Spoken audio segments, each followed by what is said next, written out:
Hello student, welcome back. तो हम देख रहे थे MCQ based on dual nature of radiation. तो आज का एमसीक्यू है alpha vertical and deuteron move with the velocity v and 2v respectively, the ratio of there D Broglie wavelength will be. अब देखो यार, alpha vertical is nothing but the positively charge helium nuclear. तो mass of alpha vertical ये कितना रहेगा? 4 times the mass of proton. And deuteron 1h2, so mass of deuteron ये कितना रहेगा? 2 times the mass of proton. तो velocity of alpha particle है v and that of deuteron 2v। So de Broglie wavelength lambda equal to h upon mv। So de Broglie wavelength of alpha particle to that of deuteron is equal to mass of deuteron into velocity of deuteron upon mass of alpha vertical into velocity of alpha vertical। तो mass of deuteron कितना है? 2m। mass of alpha vertical 4 times the mass of proton। speed of deuteron 2v and alpha vertical v। so 4/4, that is 1:1। so ratio of their de Broglie wavelength is option C 1:1। ठीक है।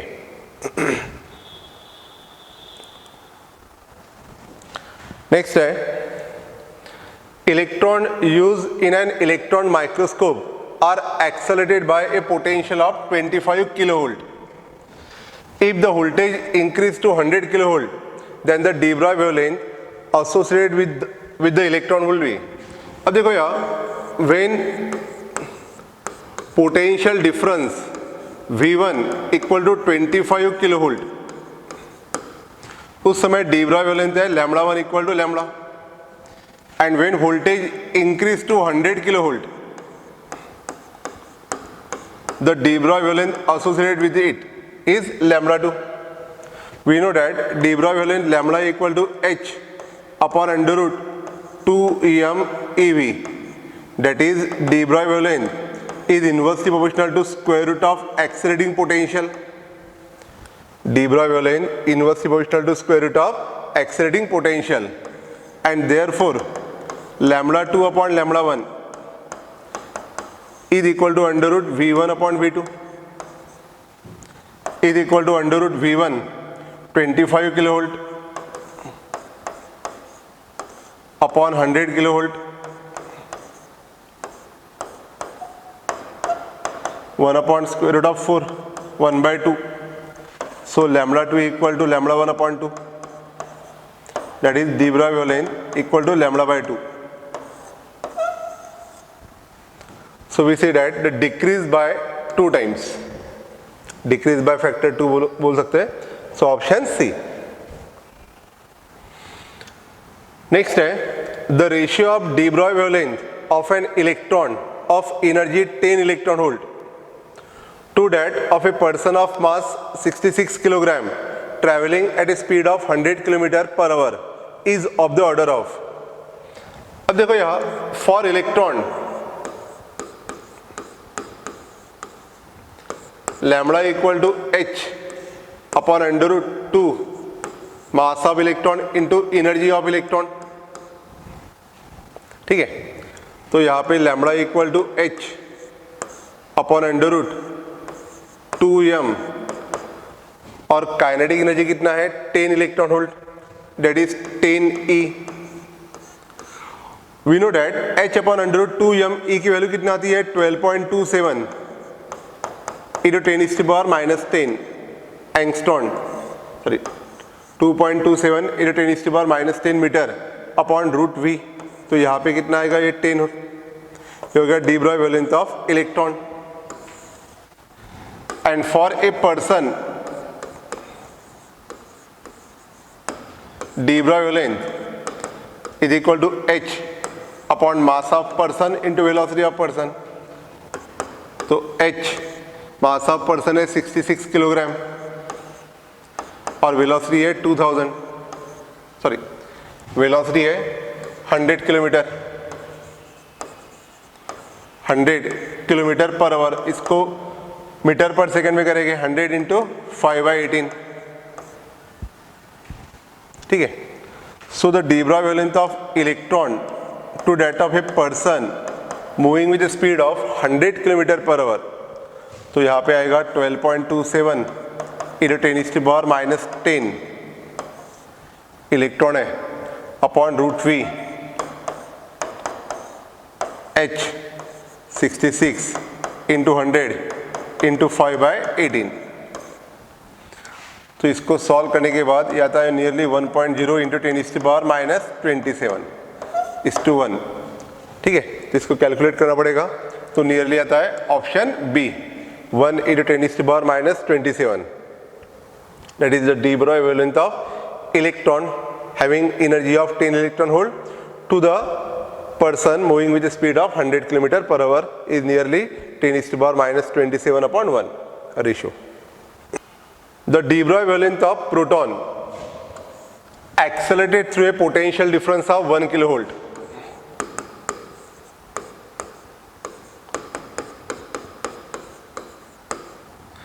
So de Broglie wavelength lambda equal to h upon under root twice em e into v. तो यहाँ पे लेना पड़ेगा mass of proton, charge on proton and accelerating potential. So h upon under root 2 times mass of proton 1.67 × 10⁻⁻27 kg, charge on electron 1.6 × 10⁻⁻19 और potential भी दिया है 1 kilo volt, potential भी दिया है 1 किलो वोल्ट। तो इसकी वैल्यू आती है 0.286 × 10⁻⁻10 अपॉन 1000, दैट इज 10 × 10⁻²। तो इसके लिखेंगे 2.86 × 10⁻11 अपॉन 3.16 × 10⁻² का स्क्वायर रूट कितना है 1, तो ये आ जाएगा नियरली 0.9 × 10⁻12 मीटर, ठीक है। तो ऑप्शन बी। तो हमने थियोरेटिकल पार्ट पढ़ाते समय लिखा था lambda equal to 0.286 upon √v angstrom for proton, और अगर इलेक्ट्रॉन है तो 12.27 angstrom upon √v, okay. Next है 61, de Broglie wavelength of body of mass 1 kilogram.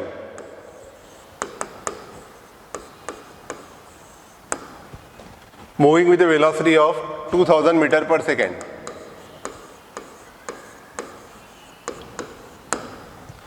अब देखो यार, de Broglie wavelength lambda equal to h upon mv, h की value है 6.63 × 10⁻⁻34, मास 1 किलोग्राम और स्पीड है 2000, 2 × 10⁻3, तो ये आ जाएगा 3.31 × 10⁻⁻37 प्लस 3 ऊपर जाने के बाद क्या हो जाएगा -3 मीटर, या 3.3 × 10⁻⁻27 angstrom, nearly option A. Next है proton and alpha particle are accelerated through the potential difference of 100 volt. The ratio of wavelength associated with the proton to that of the alpha particle is, अब देखो यार de Broglie wavelength lambda equal to h upon under root 2em e into v। तो यहाँ पे potential क्या है constant, so de Broglie wavelength of proton to that of alpha particle, तो de Broglie wavelength inversely proportional to square root of mass and inversely proportional to square root of charge. तो यहाँ रहेगा mass of alpha particle, charge on alpha particle, mass of proton into charge on proton. तो यहाँ पे mass of alpha particle कितना रहता है 4 times the mass of proton upon mass of proton and charge on alpha particle 2 times the charge on proton. तो यहाँ पे small m cancel, e cancel, square root of 4 2, so 2√2 upon 1। So de Broglie wavelength of proton to that of alpha particle, proton to that of alpha particle 2√2 upon 1। Next है an electron and proton have the same D Broglie wavelength, the ratio then the kinetic energy of the electron is. अब देखो यार, de Broglie wavelength of electron is equal to de Broglie wavelength of proton. The kinetic energy of electron पूछा है, तो lambda equal to h upon under root 2 times mass of electron into kinetic energy of electron equal to h upon under root 2 times mass of proton into kinetic energy of proton,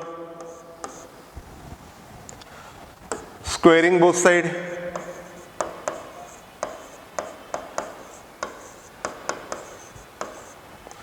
so 1 upon 2 mass of electron, kinetic energy of electron 1 upon 2 times mass of proton into kinetic energy of proton.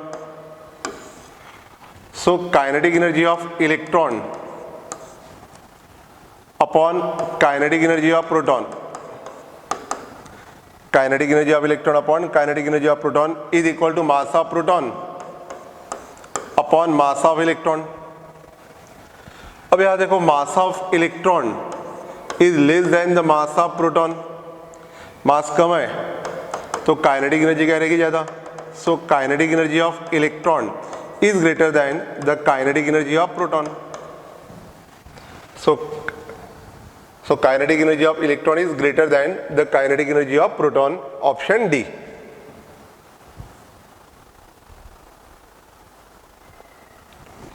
Next is 64. What is the ratio of de Broglie wavelength of proton and alpha particle of same energy? Again, lambda equal to h upon under root 2 times mass into kinetic energy. Since kinetic energy is constant, या दोनों की kinetic energy क्या है, same, so de Broglie wavelength is inversely proportional to square root of their mass. ठीक है, so what is the ratio of de Broglie wavelength of proton to that of alpha particle, mass of alpha particle upon mass of proton. Mass of alpha particle कितना है, 4 times the mass of proton, square root of 4 कितना है, 2। So de Broglie wavelength of proton to that of alpha particle is equal to 2:1। So option A. Okay, 65. Electron of mass small m when accelerated through a potential difference v has de Broglie wavelength lambda. So for electron, lambda equal to h upon under root 2 mass of electron, charge on electron into potential v. The de Broglie wavelength associated with the proton of mass capital M accelerated through the same potential difference. So for proton,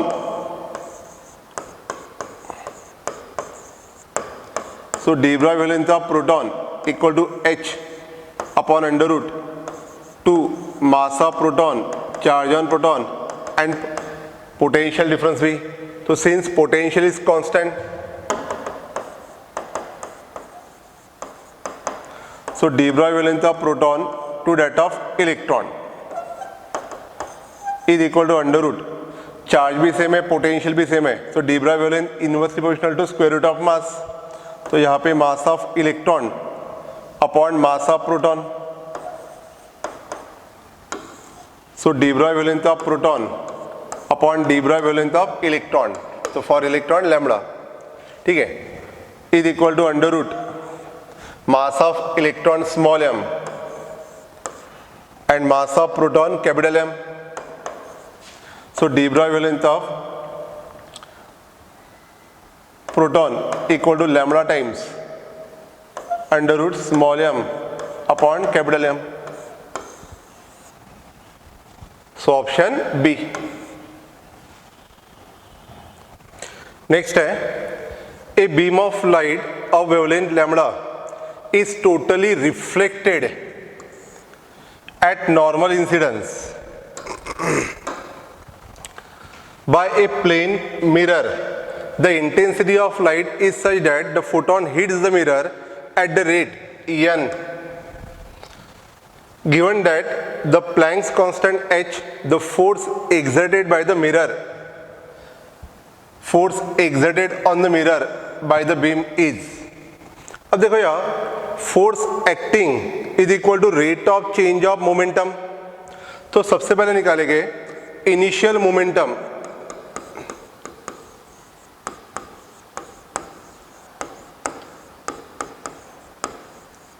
of photon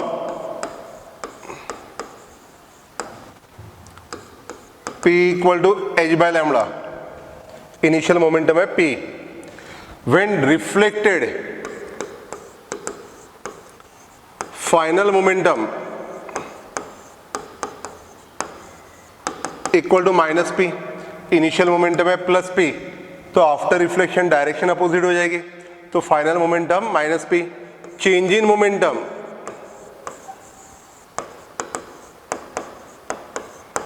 of photon, final minus initial, minus 2p. Negative sign shows that the photon loss momentum, और जितना momentum photon ने loss किया उतना momentum किसको gain किया है? Mirror को. So momentum gain by mirror और change in momentum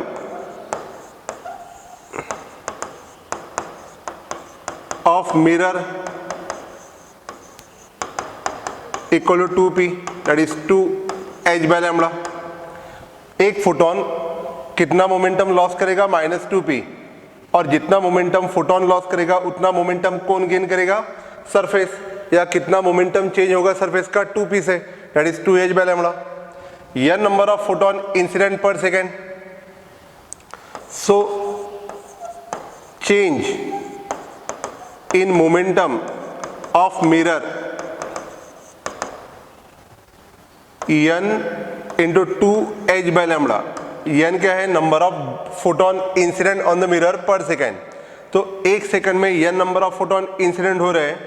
her collision में कितना मोमेंटम गेन करेगा surface? 2h by lambda. So we say that the rate of change of momentum, rate of change of momentum of mirror is equal to n 2h by lambda. Now force acting is equal to rate of change of momentum. Force का formula क्या है? Rate of change of momentum. So यहां पे रहेगा 2n h by lambda. तो जितना rate of change of momentum रहेगा उतना ही क्या एक्ट होगा? फोर्स. तो force acting on the mirror, force acting on the mirror 2n h by lambda. ठीक है, तो आपको ध्यान में रखना है इनिशियल मोमेंटम ऑफ फोटोन कितना है? p. आफ्टर रिफ्लेक्शन इसका इनिशियल मोमेंटम है p. आफ्टर रिफ्लेक्शन इसका मोमेंटम रहेगा minus p. So change in momentum final minus initial, minus 2p. Minus sign का इंडिकेट करेगा फोटोन हैज लॉस मोमेंटम, और जितना मोमेंटम फोटोन ने लॉस किया उतना मोमेंटम कौन गेन करेगा? मिरर. या change in momentum of mirror कितना रहेगा? Change in momentum of mirror equal to 2p, 2h by lambda. तो एक फोटोन मोमेंटम कितने से चेंज करने वाला है? 2h by lambda. अब n number of photon incident per second, so rate of change of momentum of the mirror n times 2h by lambda. Now force acting is equal to rate of change of momentum. Force का formula क्या है? Rate of change of momentum. So 2 times n h by lambda be the force acting on the mirror by the beam. So option C. Next, a particle of mass capital M at rest decay into two particles of mass m1 and m2 having non-zero velocities, the ratio of the de Broglie wavelength of the particle is। अब देखो यहाँ, when no external force act, the total momentum of the particle remains constant। ठीक है, तो momentum before particle of mass capital M कैसा है, at rest है।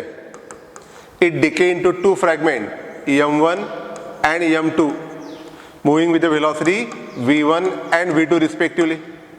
तो देखो यहाँ momentum, initial momentum m into zero is equal to m1 v1 plus m2 v2।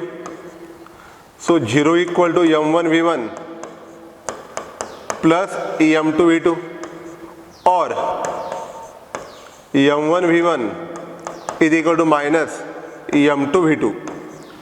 अब यहां देखो, जितना मास कम रहेगा उतनी वेलोसिटी क्या रहेगी, ज्यादा, और जितना मास ज्यादा रहेगा उतनी वेलोसिटी क्या रहेगी, कम। मतलब प्रोडक्ट ऑफ मास और वेलोसिटी दैट इज मोमेंटम, दोनों केस में क्या रहेगा, सेम। मोमेंटम दोनों केस में क्या रहेगा, सेम। अगर मास कम है तो वेलोसिटी ज्यादा, और अगर मास ज्यादा है तो वेलोसिटी कम। तो m भी, ये प्रोडक्ट ऑलवेज क्या रहेगा, सेम। तो दोनों का मोमेंटम क्या रहेगा, same. Now de Broglie wavelength equal to h upon mv, that is de Broglie wavelength equal to h upon p, since p1 equal to क्या है, p2, and therefore we say that lambda equal to lambda 2। So ratio of their de Broglie wavelength lambda 1 upon lambda 2 is equal to 1:1। तो आपको ध्यान में रखना है कि momentum दोनों का सेम है, h भी कांस्टेंट है। सो मोमेंटम सेम है, h कांस्टेंट है, तो दोनों का de Broglie wavelength का रेशियो भी क्या रहेगा, सेम, 1:1। तो इसका आंसर रहेगा C। ठीक है, मतलब अगर कोई बॉडी डीके होती है, that is when no external force act, the total momentum remains constant, that is momentum before is equal to momentum after. यहाँ पे नेगेटिव साइन जस्ट इंडिकेट करने वाले हैं कि दोनों बॉडीज जो है m1 और m2 अपोजिट डायरेक्शन में जाएंगे। ठीक है, बट मास कम तो वेलोसिटी ज्यादा, मास ज्यादा तो वेलोसिटी कम, मतलब मोमेंटम दोनों का क्या है, सेम। मोमेंटम सेम है तो de Broglie wavelength भी क्या रहेगी, same. A particle of mass 1 milligram, तो mass of particle 1 milligram, that is 10⁻⁻6 kilogram, has the same wavelength as electron moving with a velocity of 3 × 10⁻⁶. So de Broglie wavelength of particle is equal to de Broglie wavelength of electron. De Broglie wavelength of particle, mass of particle, sorry, de Broglie wavelength lambda equal to h upon mass of particle into velocity of particle is equal to h mass of electron into velocity of electron, h cancel, so velocity of particle is equal to mass of electron upon mass of particle into velocity of electron। तो mass of electron कितना है, 9 × 10⁻31, mass of particle 1 × 10⁻⁶, और velocity of electron 3 × 10⁻⁶। सो 27 × 10⁻31, और ये -6 ऊपर जाने के बाद +6, 6 और 6 12। सो 27 × 10⁻31 + 12 -19, और 2.7 × 10⁻18 मीटर पर सेकेंड, 2.7 × 10⁻18। तो 68 का आंसर रहेगा ऑप्शन ए।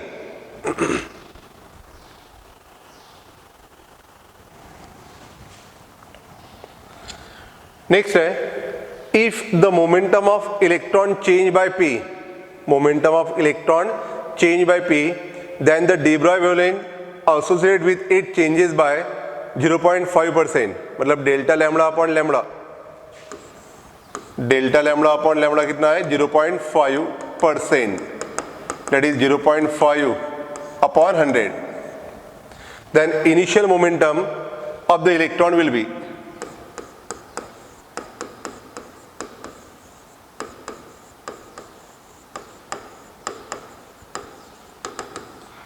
अब देखो यहाँ momentum P is equal to H by lambda, so P lambda equal to H, इसको डिफ्रेंशिएट करेंगे, P derivative of lambda, U derivative of V plus V derivative of U, और H constant है उसका कितना रहेगा 0, so P delta lambda is equal to minus lambda into delta P, और initial momentum P equal to minus lambda upon delta lambda into delta P। ठीक है, अब यहां पे देखो momentum of electron change by P, तो change in momentum by P, then the de Broglie wavelength associated with it changes by 0.5% to delta lambda upon lambda. तो यहाँ पे क्या लिखेंगे, मैग्नीट्यूड फॉर्मेट में P is equal to 1 upon delta lambda upon lambda into delta P, so 1 upon 0.5%, तो 0.5 upon 100, और change in momentum कितना है P, तो यहाँ पे 1000 upon 5 into P, so 200 P, so initial momentum ये हो गया चेंज इन मोमेंटम, तो इनिशियल मोमेंटम P डैश बोलो, initial momentum P dash equal to 200 P, तो option A.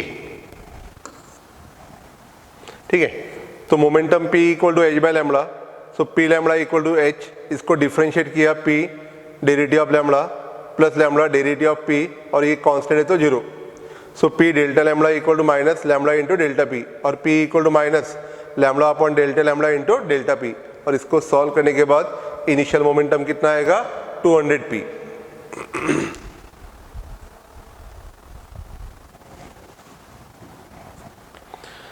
A photon of wavelength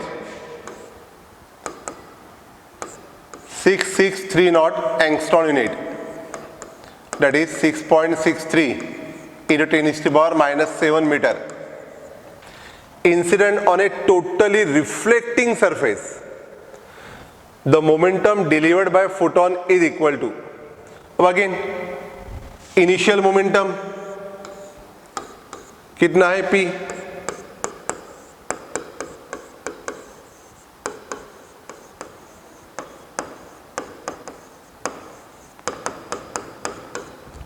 ठीक है, after reflection final momentum,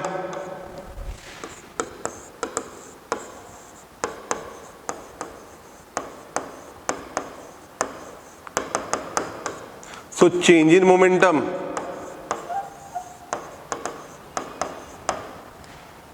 of photon final minus initial, so change in momentum of photon कितना रहेगा -2p। अब पूछा है कि the momentum delivered by the photon is, अब जितना मोमेंटम फोटोन लॉस करेगा उतना मोमेंटम कौन गेन करेगा, surface, so momentum delivered by photon equal to 2p,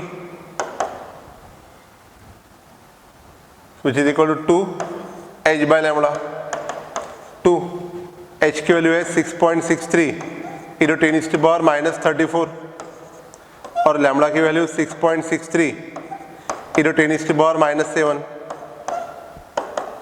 तो 2 into 10 to the power minus 27, 2 into 10 to the power minus 27, और unit रहेगा kg metre per second.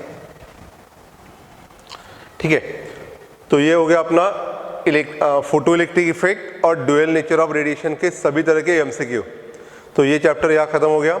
Next lecture से हम start करने वाले हैं atom, molecule, nuclear and radio activity. तो आज के लेक्चर में इतना ही। Thank you.